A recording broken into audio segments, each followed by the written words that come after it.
Hello, everybody. I'm Ed Parcaut, your host of Helping the Brave. Let's bring in our guest today. Hey, Brent Bowers, how are you doing today? Good, Ed. Finally, so happy to do this with you. Finally, Yeah, well, things happen. What are you going to do? Technology is always a problem, because you never know well, what it's going to be. What I mean is, sometimes it works. It's like half the time my camera has issues, and it shouldn't have issues. the So, little things. It's like our BFTs and our radios in the military. It's like the technology. We'd have everything right before we roll out the wire. The second we cross the threshold, leaving the fob, no more communication. Nothing would work. We just pray our weapon systems worked. yeah, well, you do what you got to do and move on. All right, so let's talk. First question, and usually it's the only one I ask all the time. What service did you join and why? I was in the Army, joined in 2009. Why? Because Why'd you pick the Army? Yeah. Oh shoot, I tried the Air Force. They wouldn't let me in. But luckily the Air Force recruiter was kind enough to tell me go next door to the Army. They'll take anybody, and I did. They'll take anybody. Well, they are one of the largest services out there, and they also guarantee your job where Air Force and other places do not. Yeah.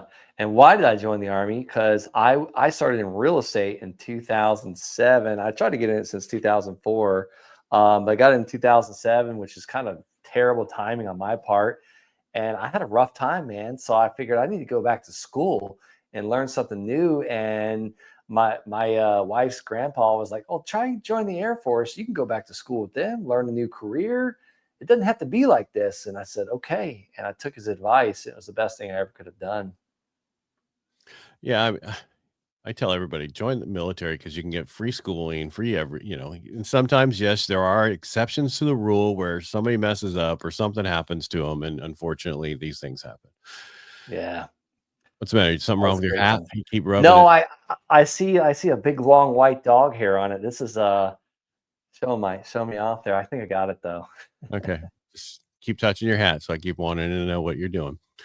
All right, so you joined the Army. What did you do in the Army?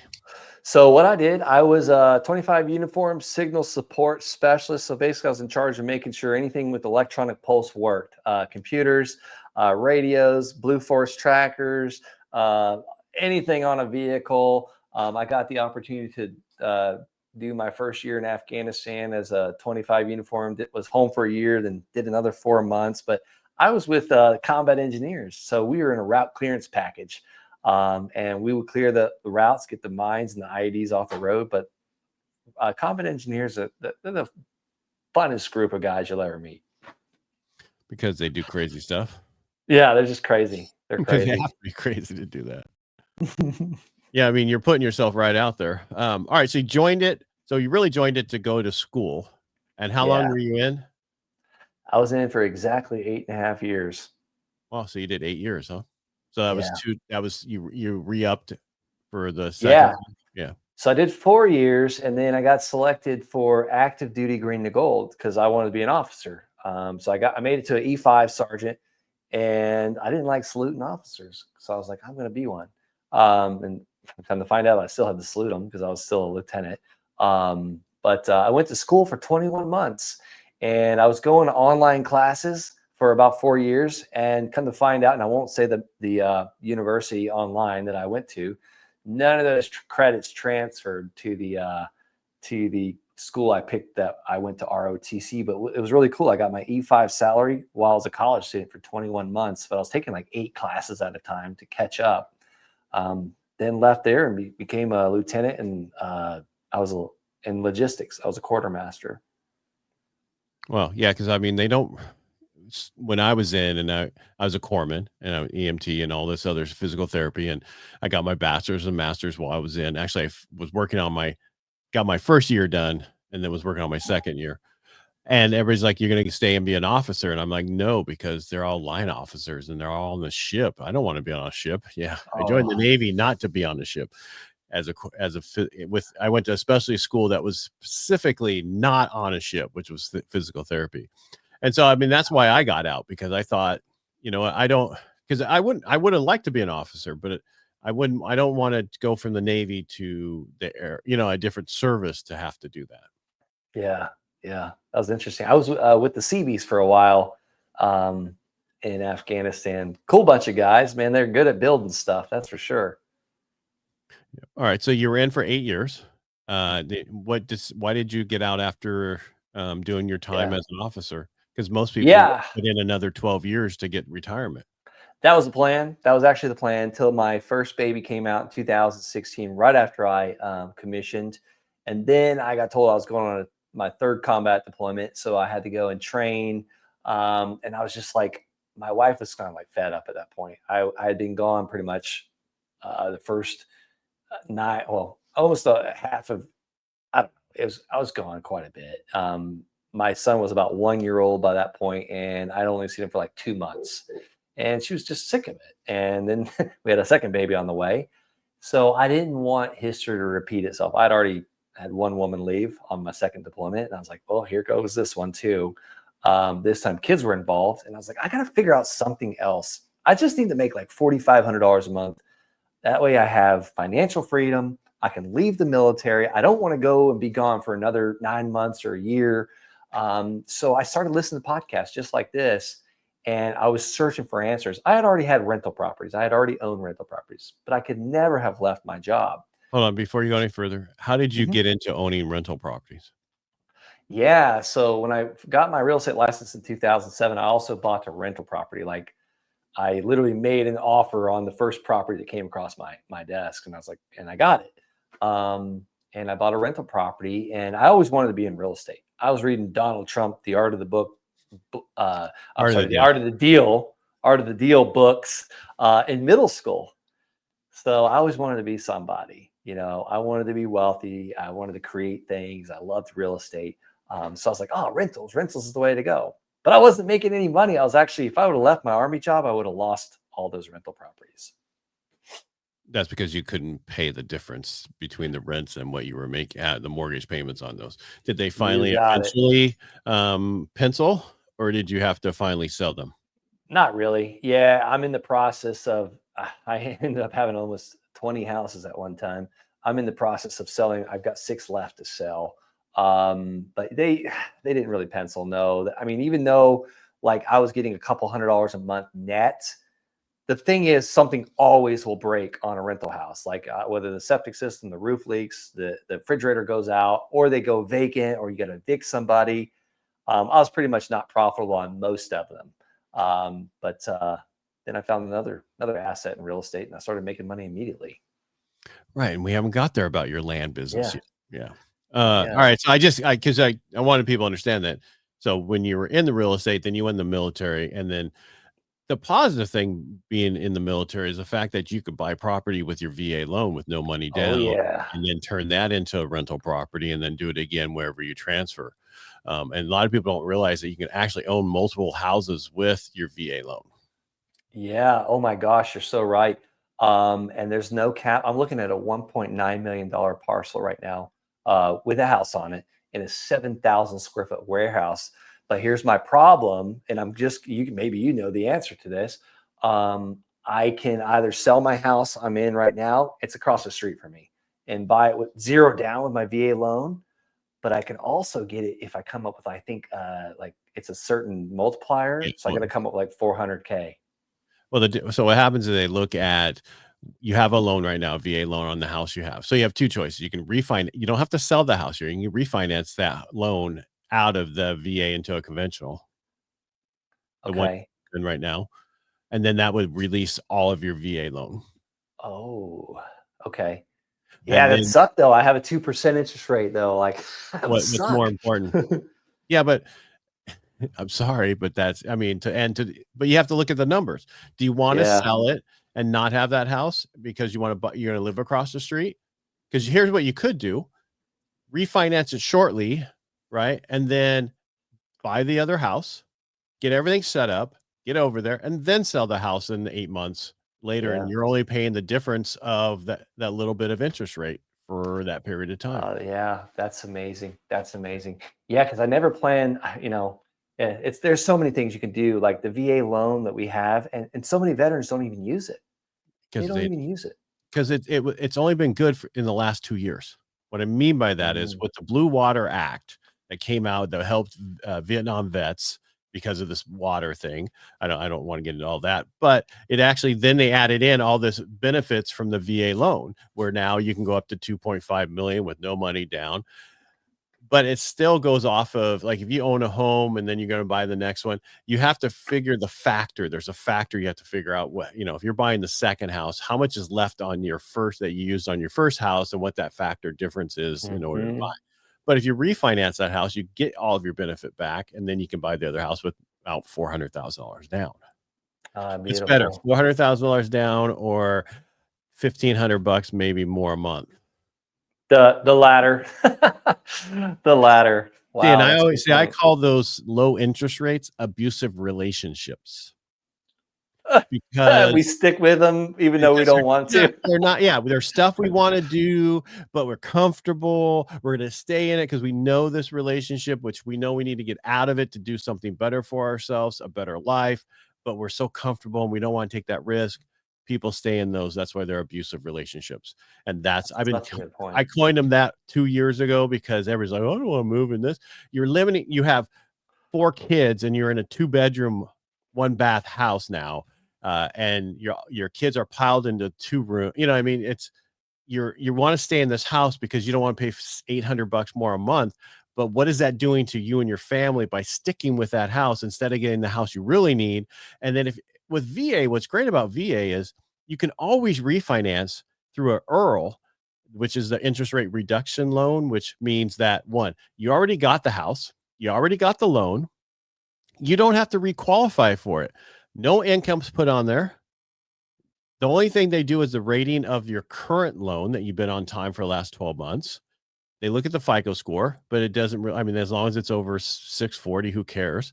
And the reason I say that is once you go over, if you're under 640, they start looking at debt to income ratio instead of reserves. So on a normal VA loan, they don't look at debt to income ratio. They look at how much reserves you have left over. That's why I can push ratios. A debt to income ratio means for every dollar you bring in, how many cents of that dollar goes towards your debt and your mortgage. So on typical loans, Fannie, Freddie, that's 50%. 50 cents out of every dollar is a max you can pay towards your mortgage and all your other credit cards, car loans, other houses, all that kind of stuff. FHA is 56%. With VA, if you do it if you have the FICO score, I've done a 73. I've done an 83 debt to income ratio because it doesn't look at that. They look at the reserves. You have how much money you have left over. Okay. Yeah. And the reason that comes into play is for us who have maybe a extra kids that we're paying for, or alimony and other stuff that you might not, that an average person would not be able to buy a house that stuff comes across all that. So for you, I would just tell you to do, like I said, refinance the first house that you're in. Yes, it's a little bit higher interest rate, but then you buy the other house and then eventually just sell that house. Yeah. Yeah. Love it. Or rent Love it. it. So many Or options. rent That's it the and plan. have that person have somebody else rent it and have them pay your mortgage anyway. Yeah. That's exactly what we're just going to do. I don't want to sell this house. We could definitely rent it for almost twice what our mortgage is. Right. Which is Well, great. hold on. Your mortgage is going to be a little bit more, right? Because you're going conventional, but it's still going to pencil for you to be able to keep it. Now, back to what I was telling you about, because eventually what's going to happen is your interest rate on this current house is going to be higher right now because that's where the market is. It's going to be maybe somewhere between 6.5 and below. And with the EARL we were talking about, you can refinance every 210 days. Yeah. Wow. That is the reason they put the 210 days in there, is because veterans were getting ripped off by companies who would hound them and get them to refinance, and then they would I don't want to say strip their equity, but because of the cost they would add on. And these were a lot of the companies that have terms that I'm not going to not say them, but like veterans and trust and other names that are in the thing that you hear online or on TV that take advantage of as veterans. And the reason I say that, because you look at the points, there should be no points on your loan. When you do a refinance EARL, there should be max adding just your new impound account. There should be no other fees on there. If there is, go to a different company. Very interesting.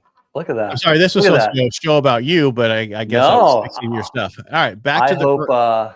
I'm sure that'll help some other people too. back to So your that's Earl, awesome. the reason what's so great about having a VA loan, and the fact is when you refinance that loan, you don't have to requalify for that loan. You don't Oh, even put wow. a job on there. You don't have to put it any that's why yeah, that's the difference. Veterans Administration is like, "You're already qualified for this. If you're lowering your rate, why should you have to requalify for this loan?" Where with Fannie and Freddie conventional loans, you have to requalify.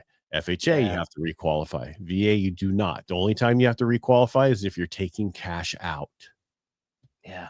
Don't plan on doing that. Well, I'm just saying, so that means you can like every 210 days drop it a half to 1%, depending on where the market is. Because we're eventually these rates are going to go down. Are we going to see 2.5 again, 2.99? No.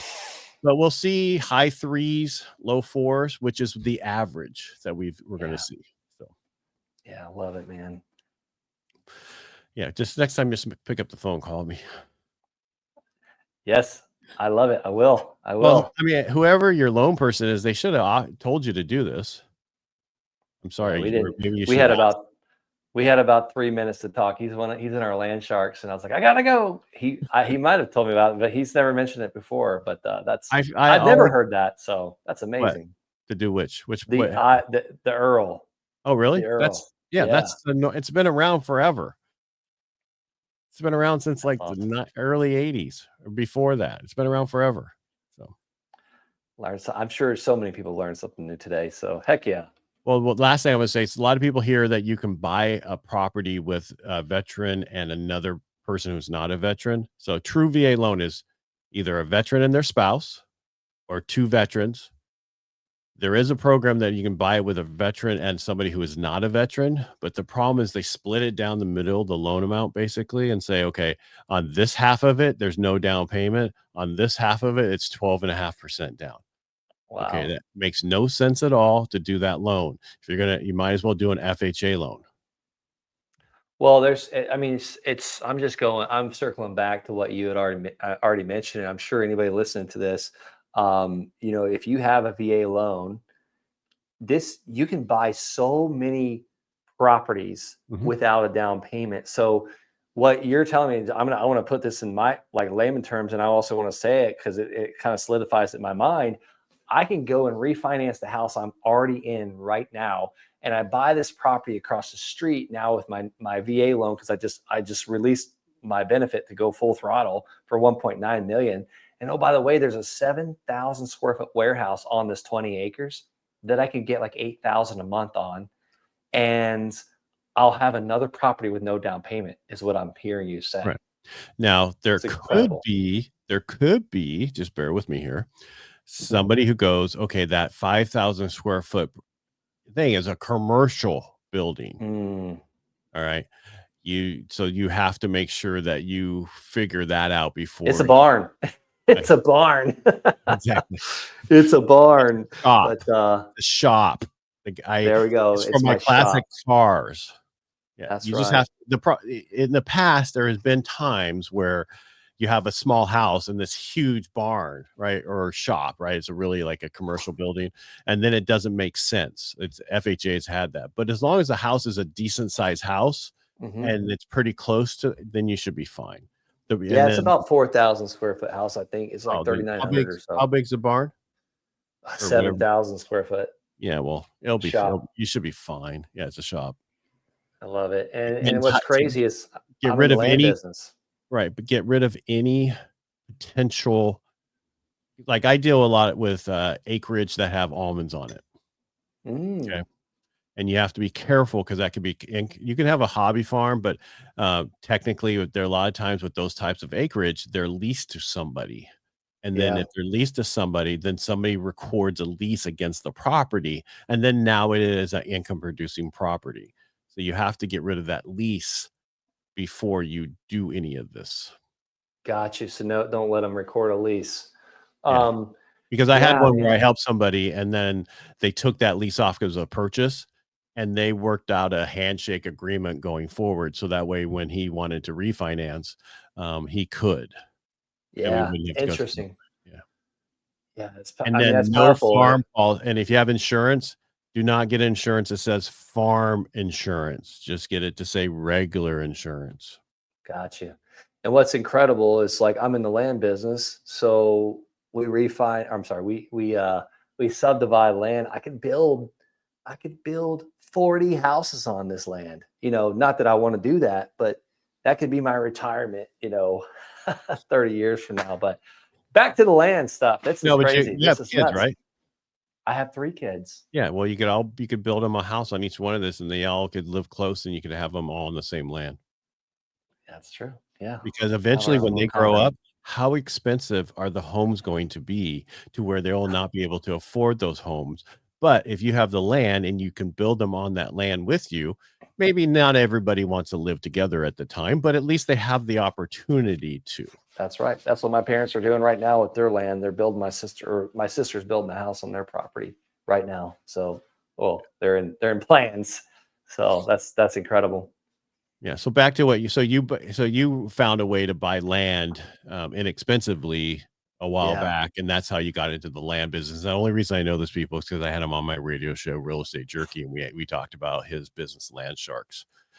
But it's important for vets to know that you can buy 1 to 4 units, or a triplex or a duplex with your VA loan. Just live in one of them. You have to qualify for the whole units, but you can still rent it out later. And then eventually, guess what? Refinance it and do it again in a different town. I mean, Yeah. a different town because if you're still in the military and you're transferring to a different state, you should be buying these in every state you transfer to. That's right. Yeah. Yeah. I moved every single year, my 8.5 years I was in the military. So I could have had 8 properties right there if I would have taken advantage of that. Yeah, but now the program's so much better because a lot of times, a lot of vets never used it in the 80s and the 90s because it never kept up, especially in California, never kept up with the value of the home. It was all based off Mm, a county, and that was the worst thing. And then they changed that with the Blue Water Act. It's no longer county based, it's just based off of how much. yeah. Interesting. Well, cool. Yeah. Yeah. So my thing, I was trying to get out of the military now at this point. That's how I found land. And I didn't get into the land business to get rich. I just was looking for a fast, easy way to make money while still in the military, working military hours. I mean, you know the deal. Like Right. your 12-hour days is like a half day in the military. But still my normal day today now, just because they're so busy. All right. So when people are you still buying it the way you used to buy it, land, or is it differently now? No, I've changed it quite a bit. I used to buy land in the middle of nowhere that was super cheap. Now I would buy land for like $300 and sell it for 5,000 on payments. And yes, you can make good money doing that, especially when I didn't even make $5,000 in a month for the military. But now I like to buy land where it's in demand. So where's the land selling? It's way easier to fill demand than it is to go out there and create demand. So now I find out where the land's selling across the country, and I mean, there's quite a few states that people are flocking into like crazy, like Florida, Georgia, Texas, the Carolinas, Idaho, and then you go and find a little like some market. I like to micro down all the way to a neighborhood or a community, and once you see where the land's selling, I call them the hot spots, basically the heat map. We want a tight cluster pattern, kind of like in the military. We're sighting in our weapon system. Once I see that tight cluster pattern, it could be 1 year of sales, 3 months of sales. I don't care. I'm going to price out that land. I'm going to see what it's costing price per acre or what it's selling at, trading at price per acre or price per square foot. And once we figure that out, I send what I call land offer letters or LOLs. Because every time I get one back, I laugh out loud because we just got a smoking hot land deal. We send these out, and if anybody wants a copy of this LOL, they can get one if they go to thelandsharks.com/LOL. That's the letter I send, and I get these deals back in my inbox. That's why I was able to do this as an Army officer because most of it was over email, and I had freaking 200 emails a day. So my boss thought I was checking emails, and I was doing land deals. And my only caveat to what you said is just be careful with Florida and Texas right now. And just because there's a lot, I mean, there's a lot of stuff going on in some of those states. Just be careful where you're buying stuff. Learn the market before you just jump in. Yeah. because there's a lot of those areas where things are coming on the market because we all moved, not we all, but a lot of people moved to some of these areas, and they're trying to move out now, and their actual inventory is starting to increase. The biggest problem with Florida is a lot of the condos. I don't know if you know about this, but a lot of the condos have to be retrofitted for the hurricane, and there's like 133,000 condos on the market. Yeah, they're having to raise them up 13 foot in some areas, Yeah. which is a whole nother avenue in real estate. Yeah, that's But why they yeah, I come in mean, and tear them down and start over, yeah, pretty builders. much. They're gonna have to build pilings and stilts 13 foot high and put a modular home right on top of those. But yeah, generally the areas I'm buying is, so if the land's selling for 100,000, I'm gonna usually get it for about 52 or 53,000. And then I'm gonna put it on the market for cheaper than everyone else. And then I'm gonna offer seller financing as well. So because I never want to wait. And usually a lot of these parcels of land that I sell, I'll give you an example for the one in Texas we bought for 190 2 weeks ago. Well, we've been marketing this thing the whole time we've been under contract, which was 30 days. Well, we already have it under contract for 275,000 because we've been marketing it now for 30 days. And we had a couple other offers where people were offered higher, but they wanted us to sell our finance. And I told my partner, I was like, let's just take the money and run on this one. So it's just, God forbid the market crashes tomorrow. Oh, I don't see it Generally, crash, but yeah, just be careful is all I was trying to say. Yeah. yeah, no, I mean, God forbid something goes down, generally we can at least sell it for what we have into it. We might not make a profit. And there's been some close calls. There honestly have. I've made some mistakes on some land deals where it's like, okay, we could sell it with seller financing. We won't make but $1 on this one, but it'll do. We Well, yeah, live to we do another interest. deal. Right. Now, in your seller finances, is it interest only or is it interest and principal? I always do amortized loans. So, and I'll do 30 years for someone, but generally it's 12% interest, fully amortized loan. The longest one I've ever had was 7 years. And most people will build, so they'll get a construction loan and pay me off. The bank will pay me off, or they'll sell it, or they'll stop paying it and I got to take it back. But yeah, I do fully amortized loans to where they pay it down. And I've had some people where I just have to modify their loan, and I'll do that for free. Because at the end of the day, it's too easy to get a land deal. I'd rather keep someone that's paying, and we'll worry about the next one. Now, do you buy them and split them ever? Yeah, I got a deal in the Carolinas right now. We got 38 acres and we're turning it into 80 lots. Um, where are you located? I'm in Florida, Okay, so you know South Florida Florida. really well. Um, so I'm just saying, reason I was just telling people, if they don't know the area, don't buy the area, right? Yeah. Learn the area. Like it sounds to me like you know the areas pretty well. No, I'm not all the areas. I've never been to. Carolinas, I've only. What's that? Carolinas, Texas that you've been talking about. You know those Yeah, areas. Yeah. I've driven through Texas twice now. I'm buying in Crescent, Texas, and um, uh, geez, I'm drawing a blank. Montgomery County, Hood County. But what I do is I find land sale specialist real estate agents. So I'm not going to these areas. I'm not getting on planes. But what I'm doing is that I'm buying them at such cheap, discounted prices where it's almost like it's a no-brainer. And I do a lot of due diligence. So I have a due diligence checklist. Anybody's welcome to go get it. They can find it at thelandsharks.com/DD as in due diligence. But it's like 14 things we check. And if you're getting it out of, 60 cents on the dollar or less, and you do all these due diligence check marks, most of the time the land's going to work out. It's not like buying a rental property or a flip house. I flipped quite a few houses. There's always a catch. Now, how are you getting them so cheap? So, I like to call myself like a pawn shop for land. People pawn Rolexes all the time. They pawn guns. I'm offering speed and convenience, and I make offers every day. So most people will not accept my offer. But if I make 50 offers a day, 6 days a week, eventually before I know it, I made 1,000 offers, and 2 or 3 out of the 1,000 people accept my offer, and we'll end up probably buying one of those parcels, or we'll wholesale the land if we don't know an area very well or it's questionable. we'll just find a cash buyer that can sell our contract to. Now, do you do that all over the country? No, I do it in certain spots like, Texas and Georgia, the Carolinas, but I pick like little micro markets where land's moving.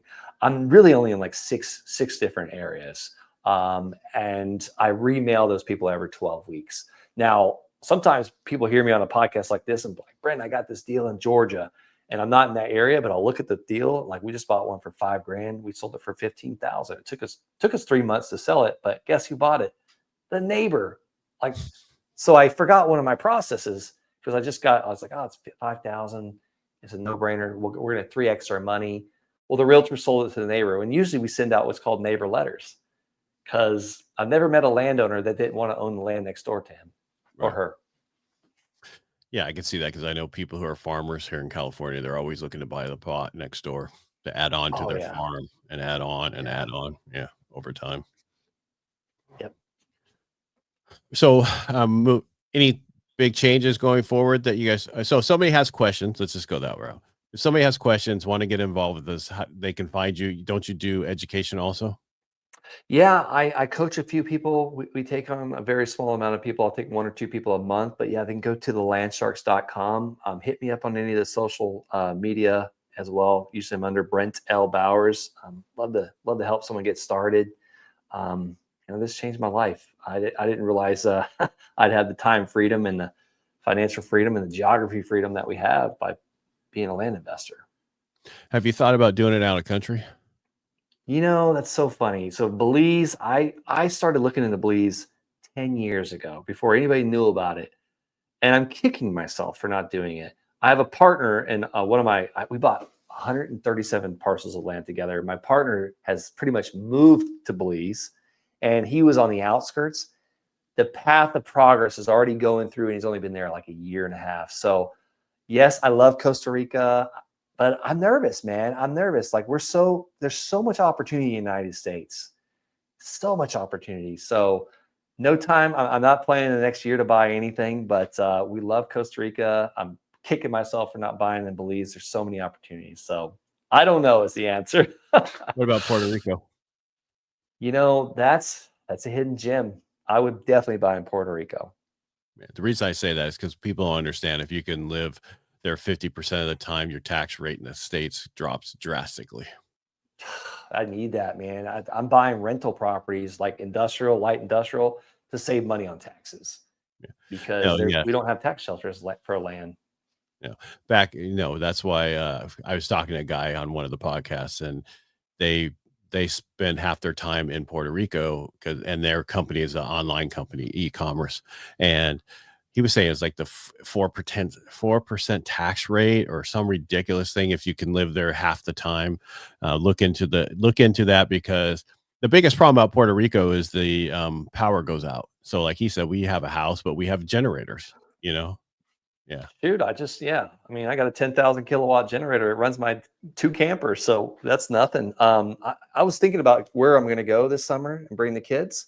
Maybe that's where we need to go check out. Yeah, because they're looking for people to come there. So you have up to 2 years to buy a place and, if you move there full time, but you have to be there half of your time. So you Mhm. have to so go online, everybody, check out Puerto Rico with the tax benefits. I'll tell you all about it, what you have to do, and that whole thing. And I would recommend people to do it because it really can change your life. Because think about it. I'm in California. If I was where you guys are, I'd be all over it because I got to add the 6 hours it takes me to get to you guys. Woo. Can you use your VA loan in Puerto Rico? Can you buy like It's that's the America. United States, right? Yeah, it's a territory or whatever it is. I don't know. That I do not know. Yeah, I mean, maybe But we I can mean, the buy some. houses are average house is 400,000. So Yeah. I want one on the beach. it's still average houses because again, they do a lot of work there. So Yeah. yeah, go to there and check it out and let me know what you find out. I don't know about the using your loan there. That's only because it's again, it has to do with someone be able to lend there, and there's different lenders, just like Mexico. There's different people who lend in certain places. So, and I don't Yeah. specialize. I specialize in VA, because I just closed a VA loan in 8 days, and people are like, "What?" And I'm like, "Yeah." So I 8 days? days. Yeah, the fastest you can close a loan on a regular residence is 8 days because once you sign the loan estimate, you can't sign loan documents for 7 days. Mm, The interesting. loan documents were there on the 7th day, but they couldn't sign until the next morning because that's the 8th day. They funded and recorded, and, it was done. Wow, that's Reviews quick. up on my website, it's everywhere, because I've done the fastest before that was 10 days, so I beat it by 2 days. Jeez, I Yeah, didn't know it's again, you have to possible. have the appraiser on board also, because they have technically up to 10 days from the date you get the order to have it turned in. I just find in these areas, vets, the appraisers want to get paid because they get paid right away, right? They don't have to Yeah, they wait wanna to get get paid paid. within 10 days, and that's $800 on average. So, Yeah, and they make all that money. Where if you go through AMC's, those appraisers get a part of that appraisal money, not all of it. yeah. Hmm. Yeah, there you go. I'm done. All right, Brand, did you have anything else you want to talk about, or any? No, thanks for having me. Oh my Reach out, pleasure. guys, and go to landsharks.com, schedule a call. I will actually call you. I don't have anybody like you won't talk to someone on my team. I will be calling you. And if I can help you out with anything, even if it's not land related, I'd be more than happy to. That's funny you say that about you'll reach out because I'm on radio, and then I call people when they call me and they're like, "I didn't think I was going to get you." I tell you, I'm going to call you. I'm going to call you. It's not. I don't have Yeah. other people to do that. I want to talk to clients. I'll have Hmm. other people do all the paperwork. That's right. That's the only thing I want to do is just talk to people. Everything else, I get help with. Brent, thank you so much for being on Helping the Brave today. I appreciate you being here. God bless, Ed. Thank you. Anytime.